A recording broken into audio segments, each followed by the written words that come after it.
So here with me now with advice for those struggling with this very issue is relationship expert Maureen Nelson. So Maureen, when we look at the state of politics right now, it is a divided one, but we've also noticed that it seems to be trickling into households as well. We've noticed that there's maybe divides within families, divides within friends that didn't exist before. From your experience, are you seeing this? Yes, absolutely. In fact, it is out of control. We used to just say to our clients, okay, don't talk about politics, sex, religion. Now we have to actually say, what political affiliation do you have? And do you only want to date someone with the same? Because that's how strong it is. Interesting, and I've even noticed too that there's been promotions in the past for people dating on apps that just match you with people who share political preferences, and that's kind of a weird thing to acknowledge. I mean, it's the old saying, opposites attract, right? But that doesn't seem to be the case. Right, that doesn't seem to be the case right now. So when you're looking at what's happening right now when it comes to this regard, what advice do you have to people who may be trying to reach out to a loved one or connect with someone who may share a different political ideology?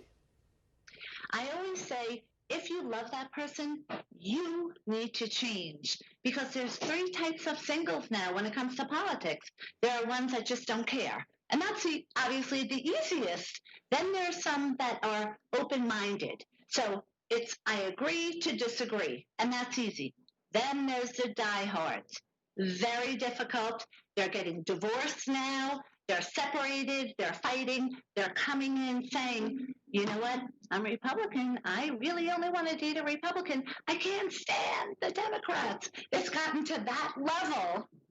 No, it absolutely has. And I think that is just a byproduct of what we see in our everyday life as well. I mean, for example, you turn on the news, you see that separation, you go to social media, you're within your own bubble, your own environment as well. And I can assume that this does take a strain on people's relationships. I mean, for example, my own family will have disagreements about political topics, stuff of that nature, but it goes beyond that as well sometimes. And I know that some people can't look past those divides. So do you think that this whole environment that we're in, when it comes to politics, and it seems that politics trickles down into everything, do you think that that is having an undue burden on some families?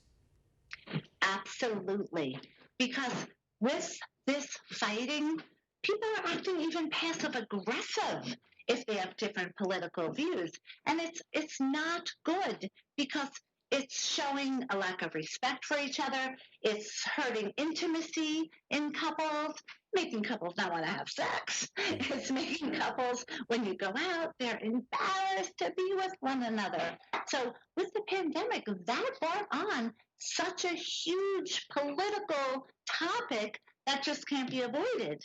And I know for a lot of people, too, the whole subject matter is a little bit taboo. People don't like talking about things in their life that aren't going great. In fact, social media is a perfect example of that. You only see people's high moments, you know, where nobody posts themselves at their down points. They want to post themselves on vacation, doing whatever it is that makes other people give the appearance that they're on top of the world. But do you think that this does have long-term effects? I mean, we talk about strains on relationship. That oftentimes results in divorce. That results in people maybe not being with their kids, maybe not being at the jobs that they need to be at. Do you predict that there is long-term effects of this? Absolutely. We're seeing it already with our clients. Like I said, coming in divorced already, or coming in separated.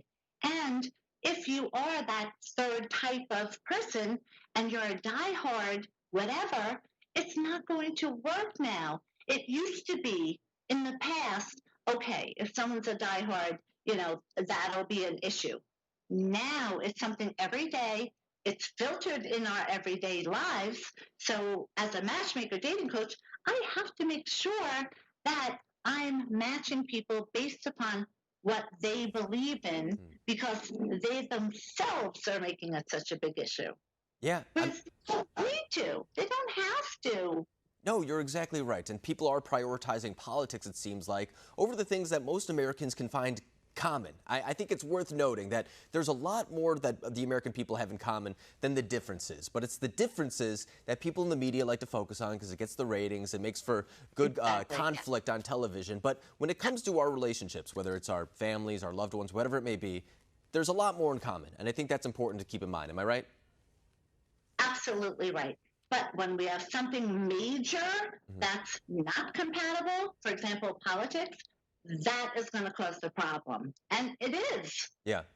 living in that world right now. And it's unfortunate. So I recommend to people just be in that second group that you're open minded. Agree to disagree, and you'll be okay.